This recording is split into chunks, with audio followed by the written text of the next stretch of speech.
กำลังเกี่ยมยางป่าเด้อบอกงามอีหลีอันนี้ทีมงานเย่ยกมือแน่ทุกคนเย่เย่ไปลุยน้ำกันเฮ้ยอากาศดีหมอกเต็มเลยน้องจังน้อยอ่ะนะอันนั้นเราหาเป้ซอยเด้ออันนี้ใกล้เฮาเด้อ2 คน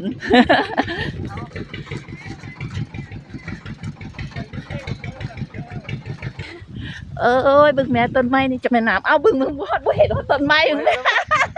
หมอกเบิดเลยแต่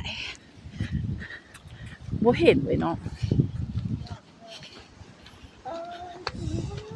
เห็นแล้วต้นไม้งามแบบบรรยากาศแบบสวยมีน้ำตกอีกขอบึงน้ำตกเด้อว้าวน้ำตกน้อย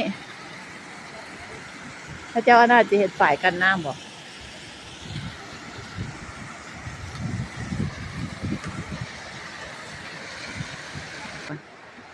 งามบึงไหมสายน้ำเดี๋ยวมาเจอพี่สวยอันนี้คือด้านทำอิฐขวาอูถ่ายด้วย ไม่ได้ใจก็ไม่ได้ไม่ได้โยนเนี่ย อุ้ยสวยนะดีสอง ว้าวโอเคโยนไปมันโยมไปโยมมาระวังตกเก่งทีนึง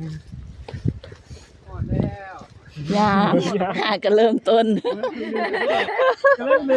กำลังเริ่มต้นตอนนี้กำลังห้าวอยู่ผู้ใดก็ได้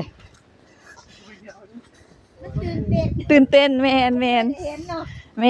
เอ้ยก็แห้งตื่นเต้นล่ะ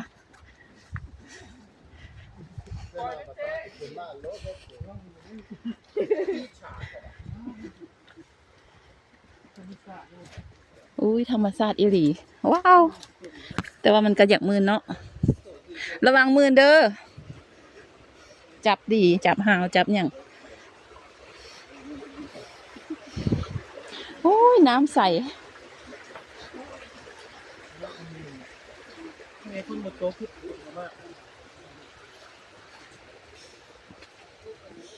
ใครจะฝนบ่ตกเนาะ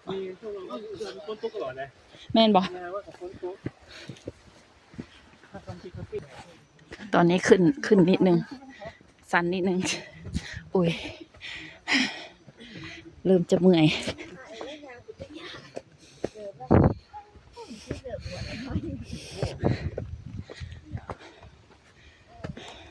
โอ้ยหมอก